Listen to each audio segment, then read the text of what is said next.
নতুন ration card বানানোর জন্য এখন আর কিন্তু দুয়ারে সরকার ক্যাম্পে বা কোনো ফুড অ্যান্ড সাপ্লাই অফিসে গিয়ে কিন্তু অফলাইনে ফর্ম ফিল আপ করতে হয় না।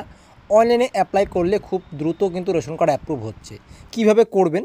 প্রথমত ফুড অ্যান্ড সাপ্লাইয়ের অফিসিয়াল ওয়েবসাইটটিতে ভিজিট করতে হবে এবং এখানে লেফট সাইডে দেখতে পাচ্ছ সিটিজেন হোম একটি অপশান, এখানে ক্লিক করতে হবে। এখানে ক্লিক করার পরে তোমাদের সামনে ঠিক এরকমভাবে চলে আসবে। প্রথম যে অপশানটি রেশন কার্ড সম্পর্কিত কর্নার, এই অপশানটিতে ক্লিক করতে হবে। তো এখানে তিনটার মধ্যে প্রথম অপশানটিতে ক্লিক করবে। তো প্রথম অপশানটিতে ক্লিক করার পরে এখানে দুটো অপশান আছে। তো দ্বিতীয় যে অপশানটা, সেই দ্বিতীয় অপশানটিতে ক্লিক করতে হবে, অফিস অনুমোদন প্রয়োজন পরিষেবা। এখানে ক্লিক করার পরে পরবর্তী ইন্টারফেস তোমাদের সামনে ঠিক এরকমভাবে চলে আসবে। তো এরপরে এখান থেকে তোমরা দেখতে পাচ্ছ অনলাইনে অ্যাপ্লাই, অর্থাৎ অনলাইনে আবেদন করুন, এই অপশানটিতে ক্লিক করতে হবে।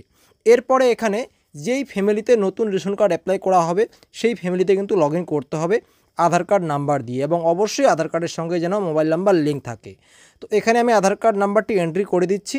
দেওয়ার পরে নিচের দিকে একটি বক্স আছে, এই বক্সটিতে টিকমার্ক দিয়ে সাবমিট ওটিপি অপশনটিতে ক্লিক করার সঙ্গে সঙ্গেই এখানে সেই আধারের সঙ্গে যে মোবাইল নাম্বারটি লিঙ্ক আছে সেখানে একটি ওটিপি পাঠানো হবে, এবং সেই ওটিপিটা এখানে বসিয়ে তোমরা সাবমিট ওটিপি অপশনটিতে ক্লিক করবে।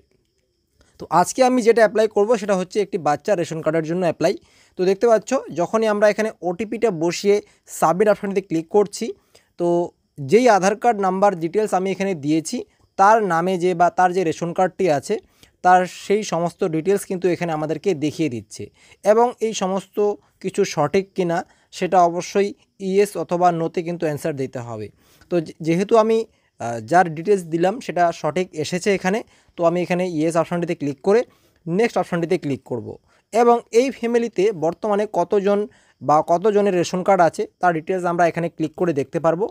এবং নতুন রেশন কার্ড অ্যাপ্লাই করার জন্য আমরা এখানে কিন্তু যেহেতু বাচ্চার অ্যাপ্লাই করব সেই কারণে ফর্ম নাম্বার 4 কিন্তু এখানে ক্লিক করতে হবে।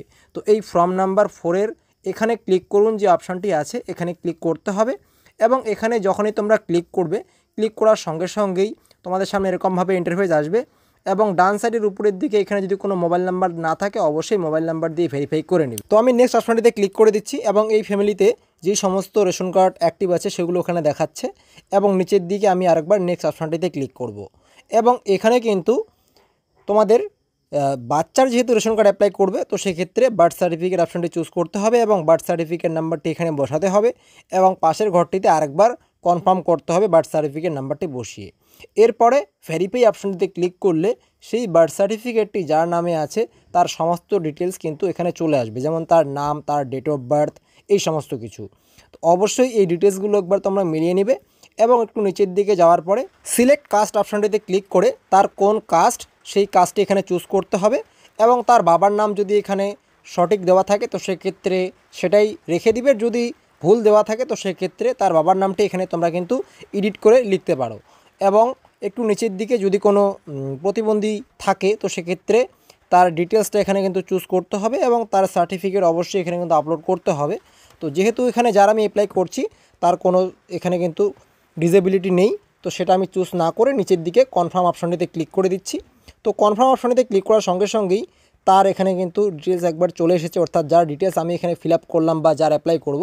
একটু নিচের দিকে আসার পরে এখানে কিন্তু দুটো বক্স আছে, এই দুটো বক্সে কিন্তু টিকমার্ক দিতে হবে। দেওয়ার পরে নিচের দিকে পরবর্তী বা নেক্সট অপশানটিতে কিন্তু ক্লিক করতে হবে। এরপরে এখানে আরেকবার ইয়েস অপশানটিতে ক্লিক করতে হবে, এবং এখানে কিন্তু তার যে অ্যাড্রেসটা আছে সেটা কিন্তু এখানে একবার ফিল আপ করতে হবে। প্রথমত এখানে তার বাড়ির নাম্বার যদি থাকে তো তার বাড়ির নাম্বারটা এখানে তোমরা বসাবে, এবং দ্বিতীয় যে অপশানটি আছে এখানে তার যে ভিলেজের নাম আছে, অর্থাৎ যদি কোনো পাকা রাস্তার নাম থাকে সেটা।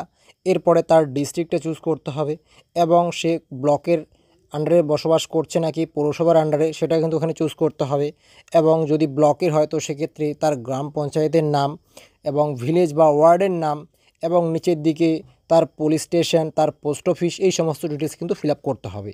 এবং একটু নিচের দিকে আসার পরে নিচের দিকে নেক্সট অপশানটিতে ক্লিক করতে হবে, এবং এখানে কিন্তু তার একটা ডকুমেন্টস আপলোড করতে হবে, এবং অবশ্যই 300 কেবির মধ্যে তার বার্থ সার্টিফিকেটটাকে তোমরা এখানে কিন্তু স্ক্যান করে আপলোড করবে।